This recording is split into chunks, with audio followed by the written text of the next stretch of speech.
नमस्कार दोस्तों, आप सभी का स्वागत है टू डू आइस में। हम देख रहे हैं एक इंटरनेशनल समझौता COP 28, जिसमें हमारे देश के प्रधानमंत्री मोदी अभी दुबई गए हैं सम्मेलन में, जिनका वार्म वेलकम किया गया है। लगातार मीडिया सुर्खियों में छाया हुआ है COP 28।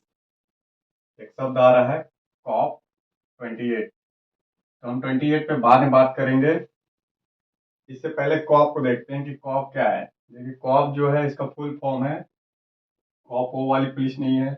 पुलिस का सेकंड नाम कॉप बोलते हैं, बट ये अलग है। ये इंटरनेशनल एक बॉडी है, संस्थान है, जिसका फुल फॉर्म है कॉन्फ्रेंस ऑफ पार्टीज। तो क्या करते हैं आप, इसका फुल फॉर्म पहले लिखते हैं कॉन्फ्रेंस ऑफ पार्टीज। कॉन्फ्रेंस को बोलते हैं सम्मेलन, और पार्टी का मतलब है पक्षकार देश। तो पक्षकार देशों का एक सम्मेलन किसी भी एक मुद्दे पे, कोई समस्या हो या फिर कोई विषय वस्तु हो, उसके बारे में जो देश हैं एकत्र होते हैं, वो कॉन्फ्रेंस करते हैं और अंत में एक डिसीजन लेते हैं कि उस विषय वस्तु के बारे में क्या किया जाए। तो यही कॉप है, कॉन्फ्रेंस ऑफ पार्टीज। तो कोई भी मुद्दा हो, फॉर एग्जाम्पल के लिए मैं आपके सामने रख रहा हूँ पर्यावरण का मुद्दा, जलवायु परिवर्तन, प्रदूषण, रासायनिक हथियार, बायोलॉजिकल हथियार, न्यूक्लियर हथियार, बहुत सारे मुद्दे हैं। तो ये सब अलग अलग विषय वस्तु हैं, समस्या है, तो उसका समाधान करने के लिए कॉन्फ्रेंस ऑफ पार्टीज एकत्रित होती है। तो एक गवर्निंग बॉडी है, क्या बोलेंगे, जो शासकीय एक संस्थान है इंटरनेशनल लेवल की, गवर्निंग बॉडी है, जो कोई भी अंतरराष्ट्रीय सम्मेलन, क्या बोलेंगे आप, अंतरराष्ट्रीय समझौता हो, कानून, और जो सम्मेलन उसको देखती है। तो एक शासकीय संस्थान है इंटरनेशनल लेवल की, इसमें सदस्य देश अर्थात कंट्री शामिल होते हैं। कितने कंट्री शामिल है तो डिपेंड करता है कि कौन कौन से देश शामिल हो रहे हैं इसमें। जैसे 197 देश भी शामिल हो सकते हैं, 111 कंट्री भी शामिल हो सकते हैं, या 90 कंट्री भी शामिल हो सकते हैं। जो कंट्री शामिल हो रही है समझौते को लागू करने के लिए, कानून बनाने के लिए, किसी पार्टिकुलर विषय वस्तु की, उसकी एक गवर्निंग बॉडी है। अब यही देखती है, कॉप ही देखती है उस कानून को, समझौते को, जरूरत पड़ने पर उस पर संशोधन करती है समय समय पे। तो इनकी लगातार मीटिंग होते रहती है, यही कॉप है। और अभी जो COP 28 है, ये कॉप जलवायु से संबंधित है। तो कॉप में तो बहुत सारे आ रहे हैं, लेकिन अभी जो फिलहाल में मीडिया में चल रहा है सुर्खियों में, COP 28 दुबई, तो ये जलवायु परिवर्तन से संबंधित है। इसके लिए एक समर्पित डेडिकेट वीडियो मैं आपको बना के दूंगा। फिलहाल आज हम फोकस करेंगे छोटे छोटे पॉइंट पे, जो एग्जाम की दृष्टि से महत्वपूर्ण होते हैं, कभी भी पूछ लेता है कॉप के अंडर में। तो इसे देखते हैं आप, कॉप के अंडर में आने वाले कुछ कानून, इंटरनेशनल लेवल के, इंटरनेशनल लेवल की ट्रीटियां, लॉ एंड। आप सबसे पहले क्या बोलेंगे आप,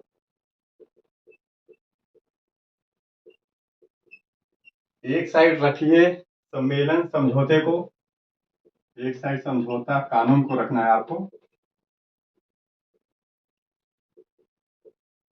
इंटरनेशनल लेवल के समझौता कानून है, और दूसरी साइड आपको क्या रखना है, तो किस लिए है वो, यही एग्जाम में आपका पूछता है। पहला नंबर पे नोट करते चलिएगा, बेसल समझौता। बेसल समझौता फर्स्ट नंबर पे आप क्या बोलेंगे, बेसल। बेसल कहाँ है, स्विट्जरलैंड का एक शहर है। स्विट्जरलैंड बहुत ही पर्यटन वाला इलाका है, पहाड़ी क्षेत्र है, मनोरंजन के लिए फेमस है। तो स्विट्जरलैंड का एक सिटी है बेसल। तो बेसल समझौता कभी भी आता है, किस लिए है, इस साइड आप लिखेंगे बेसल कन्वेंशन है, जो खतर अपशिष्ट पदार्थ है, खतरनाक अपशिष्ट पदार्थ। तो खतरनाक अपशिष्ट पदार्थों को रोकने के लिए है बेसल समझौता।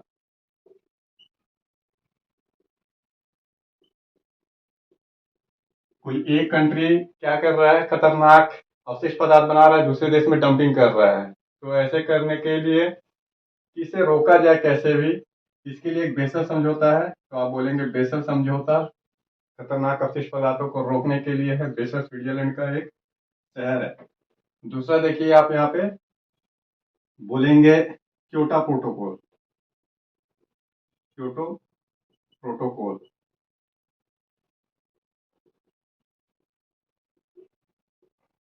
तो यहाँ पे क्योटो, क्या बोलेंगे क्योटो। ये क्योटो क्या है, एक सिटी का नाम है। जो जापान है, जापान का एक सिटी है क्योटो। तो जापान का शहर है क्योटो। यहाँ पे एक सम्मेलन हुआ था 1997 में, और 2005 में क्योटो प्रोटोकॉल लागू हुआ। प्रोटोकॉल मतलब कानून, संधि। ट्रीटी बोलिए, लॉ बोलिए या प्रोटोकॉल, एक ही उद्देश्य रहता है, कानून बोलते हैं इन्हें। इंटरनेशनल लेवल का 2005 में लागू हुआ क्योटो प्रोटोकॉल। 1997 में और 2005 से लागू हुआ है। क्या, किस लिए अब एक शब्द आ रहा है कि क्योटो प्रोटोकॉल, तो बोलेंगे आप पर्यावरण से संबंधित समस्या के लिए। क्योटो प्रोटोकॉल अर्थात क्लाइमेट चेंज भी है क्योटो प्रोटोकॉल में। तो पर्यावरण जलवायु के लिए क्योटो प्रोटोकॉल। थर्ड नंबर पे आप क्या बोलेंगे, रामसर। एक शब्द आ रहा है रामसर सम्मेलन या कन्वेंशन। देखिए नाम में लास्ट में कन्वेंशन हो, ट्रीटी हो, प्रोटोकॉल है, सबका एक ही मतलब है, वो कानून है। Ramsar convention. अब रामसर क्या है, ये ईरान का सिटी है। जो ईरान है उसका एक सिटी है रामसर। वहां पे एक सम्मेलन हुआ है। किस लिए है, बोलेंगे वेटलैंड, जो आर्द्र भूमि है, नम्र भूमि, आर्द्र भूमि देखेंगे जो इसमें पानी भरा रहता है, वो वेटलैंड है। जैसे समुद्र का कोस्टल इलाका देखेंगे, नदी के किनारे वाला झील, ये सब आर्द्र भूमि है। तो वेटलैंड बोलते हैं इन्हें, इंग्लिश में एक शब्द है वेटलैंड। इसका संरक्षण करने के लिए रामसर में एक सम्मेलन हुआ ईरान में। कब का बात है ये, 1971 में। भारत भी रामसर कन्वेंशन का क्या है, समर्थक देश है, समझौताकारी देश है। तो रामसर कन्वेंशन है 1971 में हुआ, वेटलैंड के संरक्षण के लिए। क्या बोलेंगे यहाँ पे, वेटलैंड संरक्षण के लिए। ये सीधा आपका फैक्ट पूछ लेता है या मैचिंग करने के लिए एग्जाम में दे देता है, तो आपको याद रखना होगा वेसल, क्योटो, रामसर।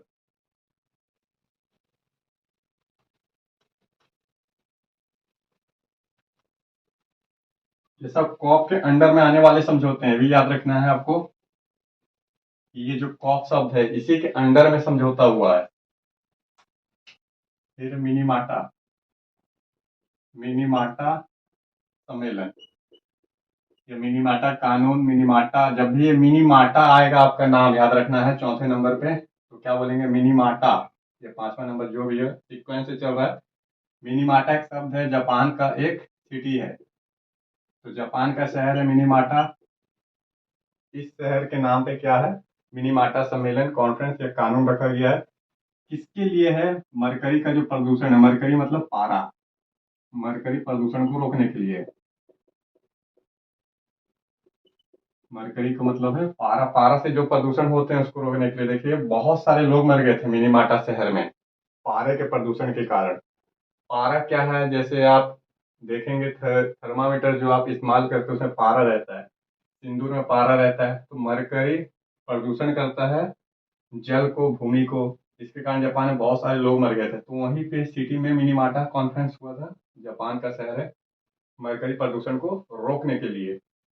पुनः ये बोलेंगे कब हुआ है, 2013 में हुआ, 2017 में लागू हुआ। यहाँ पे पहले होता है, इसके बारे में सदस्य देश डिस्कशन करते हैं और लागू करते हैं बाद में। तो 2017 में लागू हुआ, 4-5 साल इनको लागू करने में समय लगता है। फिर नेक्स्ट में आप बोलेंगे स्टॉकहोम सम्मेलन, स्टॉकहोम सम्मेलन, ये स्टॉकहोम ट्रीटी। जब भी लास्ट में नाम आएगा स्टॉकहोम, बेसल, मिनीमाटा, रामसर, बस आपको फर्स्ट नाम याद रखना है स्टॉकहोम। तो स्टॉकहोम क्या बोल रहा है ये सम्मेलन। अब स्टॉकहोम कहाँ पे है, पहले देखिए स्वीडन में, स्वीडन की राजधानी है स्टॉकहोम।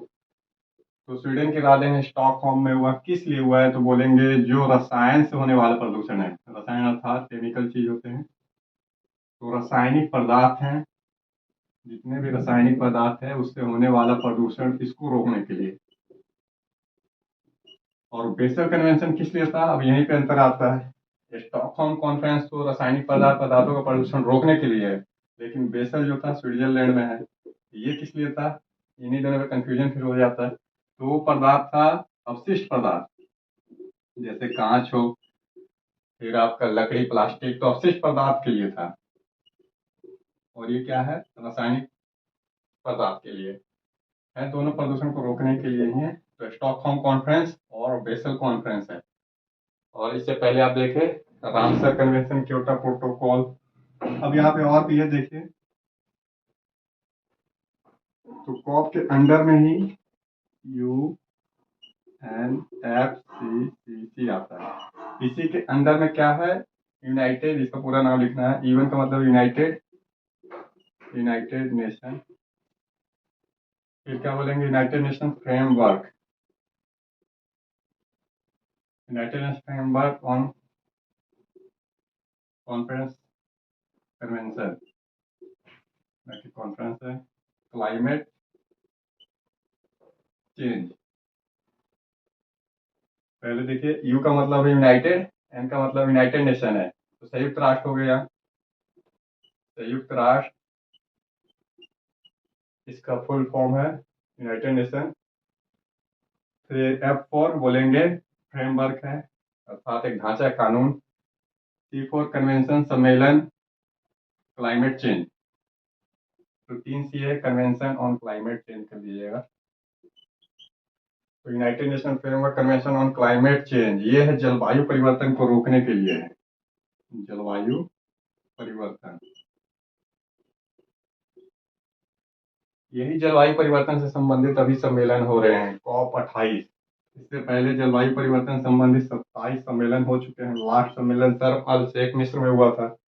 तो COP 27 मिस्र में, COP 28 दुबई में, हर साल जगह चेंज हो रहे हैं, नाम जुड़ते जा रहा है। और मीडिया में सीधा आता है COP 27, COP 28। इसके लिए मैं आपको अलग से वीडियो दूंगा। तो अब आपको समझ में आ रहा है कि कॉप क्या है, कॉन्फ्रेंस ऑफ पार्टी। ये सब कॉप के अंडर में होने वाले कन्वेंशन, सम्मेलन है। और भी हैं, बहुत सारे हैं। तो मोस्टली जो इम्पोर्टेंट है 12 से 15 उसे ही याद करना पड़ता है आपको, जिसमें से रामसर है, स्टॉकहोम है, बेसल है, मिनीमाटा, क्योटो प्रोटोकॉल है, और रियो कन्वेंशन है। एक शब्द भी आता है रियो। तो इतने सारे हैं। कुछ अन्य भी है कॉप के अंडर में, वो तो आप आसानी से आइडेंटिफाई कर लेंगे। जैसे कॉप के अंडर में जो रासायनिक हथियार हैं, तो रासायनिक हथियार को रोकने के लिए कन्वेंशन। तो केमिकल वेपन कोई भी कंट्री नहीं बनाएगा, ना प्रोडक्शन करेगा, ना तो इस्तेमाल करेगा, ना यूज करेगा। किसी भी तरीके से रासायनिक हथियार में प्रतिबंध के लिए कॉप है। तो केमिकल वेपन को रोकने के लिए बायोलॉजिकल वेपन है, जो जैविक हथियार होते हैं, जीव जंतु से बने। अब जैविक हथियार, जैसे वायरस का इस्तेमाल कर रहा है किसी हथियार में, तो वायरस क्या है, कोरोना अकेले पूरे वर्ल्ड में फैल गया। अगर किसी हथियार में वायरस का इस्तेमाल कर लिया जाए तो इससे तो और नुकसान होगा। वायरस तो आंख से भी नहीं दिखाई देते, तेजी से फैलते हैं। तो जैविक हथियार में प्रोडक्शन करना, उसके बाद स्टॉक करना, यूज करना, इसको रोकने के लिए फिर से कॉप है। तो बायोलॉजिकल वेपन को रोकने के लिए, नाती हथियार के लिए कॉप है। अगर नाती हथियार को बनाने के लिए ना रोका गया, कॉप नहीं होते, तो क्या होता है, हर कंट्री परमाणु बम बनाने लगती, अणु बम बनाते। तो 3 हथियार को रोकने के लिए अलग से है। फिर है कॉप के अंडर में आपका मरुस्थलीकरण को रोकने के लिए, कि मरुस्थलीकरण ना बढ़े। अभी क्या हो रहा है, शुष्कता बढ़ती जा रही है, पेड़ पौधे काटे जा रहे हैं। तो धीरे धीरे क्या होता है, कोई भी क्षेत्र जो है वो मरुस्थल की ओर बढ़ता है। नम अगर भूमि से नम्रता, जो नम्र भूमि है, आर्द्रता, ये सब समाप्त हो जाए उससे, तो क्या होता है, भूमि मरुस्थलीकरण की ओर बढ़ता है, पानी नहीं रहेगा भूमि धीरे। अन्य भी है कॉप के अंदर। तो कम्पेयर टू डिजर्टिफिकेशन, पहले बोलिए 1997 में हुआ था, जो मरुस्थलीकरण वाला है। मरुस्थलीकरण, कम्पेयर टू मरुस्थलीकरण, अर्थात कन्वेंशन टू कम्बेट डिजर्टिफिकेशन 1997 में हुए। कॉप के अंडर अन्य भी कॉन्फ्रेंस हुए हैं। तो सारे का तो मैं नहीं बता सकता आपको। जो महत्वपूर्ण रहेंगे मैं वही आपको वीडियो दूंगा, और उसी से एग्जाम में पूछे भी जाते हैं। तो कॉप के अंदर और बेसिक अगर थोड़ी जानकारी चाहिए आपको तो ऐसे करेंगे आप, convention, convention on tobacco control,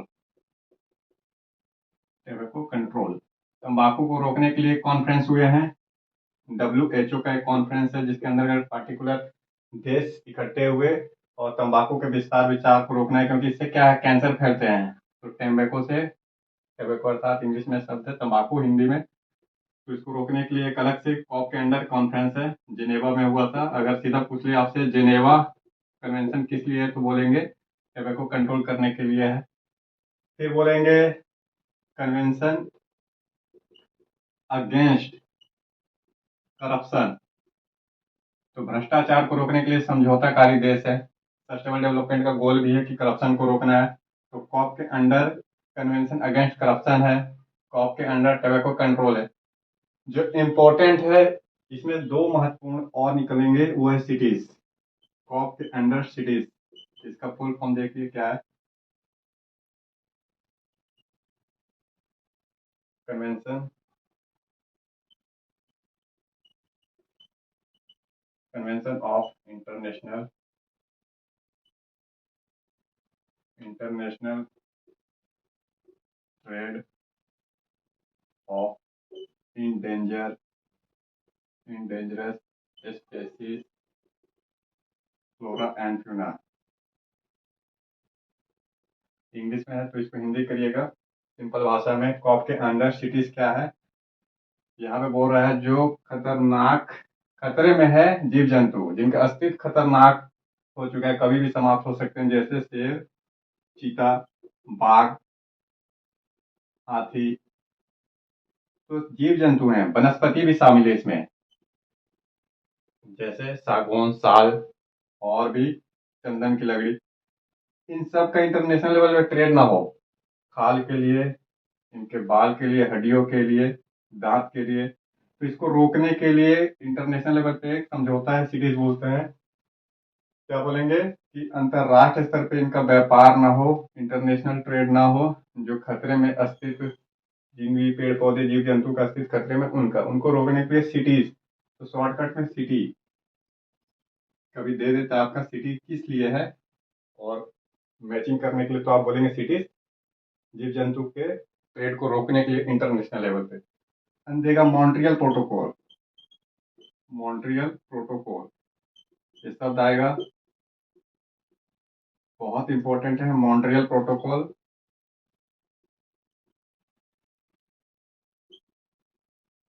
तो ये किस लिए है और है कहाँ मॉन्ट्रियल, मॉन्ट्रियल बोलेंगे कनाडा का एक सिटी है, कनाडा इसकी राजधानी ओटावा है, लेकिन कनाडा का एक शहर है मॉन्ट्रियल। वहां पे एक कॉन्फ्रेंस हुए हैं, तो किस लिए है बोलेंगे ओजोन का संरक्षण करने के लिए। वायुमंडल का जो एक परत है जिसमें ओजोन है, पराबैंगनी किरणों से हमारी रक्षा करता है, तो ओजोन को बचाने के लिए, ओजोन का संरक्षण करने के लिए, क्योंकि इसका अस्तित्व भी केमिकल के द्वारा समाप्त हो रहा है, जैसे क्लोरोफ्लोरोकार्बन के द्वारा। तो आपको बस याद रखना है कि मॉन्ट्रियल प्रोटोकॉल ओजोन का संरक्षण करने के लिए है। अब सिटीज के बारे में हो गया, तो इम्पोर्टेंट जो है इसमें से क्या निकले आपके, मुश्किल से 10। पढ़ने के लिए तो बहुत सारे इंटरनेशनल लॉ, कन्वेंशन है, ट्रीटी है, तो पॉसिबल नहीं है। शरणार्थी से लेके, जो भी इससे पहले वीडियो मिला था शरणार्थी वाला, उससे भी संबंधित है। नरसंहार को रोकने के लिए है, समुद्री कानून से संबंधित है, तो सभी संभव नहीं है। तो एक शॉर्टकट में आप बनाएंगे, बेसल, स्टॉकहोम, क्योटो, रियो, इसके बाद रामसर, सिटीज, मॉन्ट्रियल, जिनेवा। इतने सारे इसका मैच करने के लिए कभी आपको देता है तो आप सीधा सीधा क्या करेंगे, मैचिंग मिलान कर देंगे, उस साइड दिया रहेगा आपका। बेसल किस लिए है, जो अपशिष्ट पदार्थ है, खतरनाक अपशिष्ट पदार्थ, तो अपशिष्ट पदार्थ को रोकने के लिए है। अतिरिक्त पदार्थ को रोकना, आगे लिख लीजिएगा। स्टॉकहोम क्या बोलेंगे, रासायनिक पदार्थ को रोकने के लिए है। रासायनिक पदार्थ को रोकने के लिए है। क्योटो प्रोटोकॉल, आगे क्योटो क्या बोलेंगे, तो पर्यावरण संरक्षण के लिए है। क्लाइमेट चेंज, जलवायु परिवर्तन, दोनों के लिए। रियो, जलवायु परिवर्तन के लिए।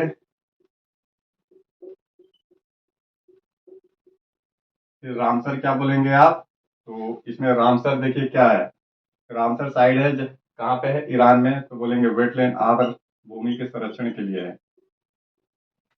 सिटीज क्या है आपका, तो अंतरराष्ट्रीय स्तर पर व्यापार व्यापार व्यापार व्यवसाय किसका ना हो, तो जीव जंतु का, जीव जंतु और वनस्पति का, इसको रोकने के लिए है। क्या बोलेंगे, अंतरराष्ट्रीय स्तर पर जीव जंतु वनस्पति का ट्रेड ना हो। मॉन्ट्रियल प्रोटोकॉल ओजोन का संरक्षण करने के लिए।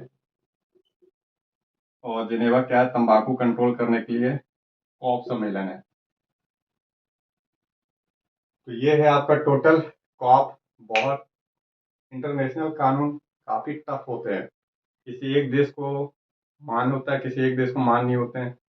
आपस में एग्रीमेंट किया जाता है, समय लगता है उसको लागू करने के लिए। तो आपको पूरा डिटेल से नहीं पढ़ना है, बस थोड़ी बेसिक जानकारी चाहिए रहती है। बस आज के लिए इतना ही, फिर मिलेंगे नेक्स्ट क्लास में, बने रहिए टू डू आइज के साथ।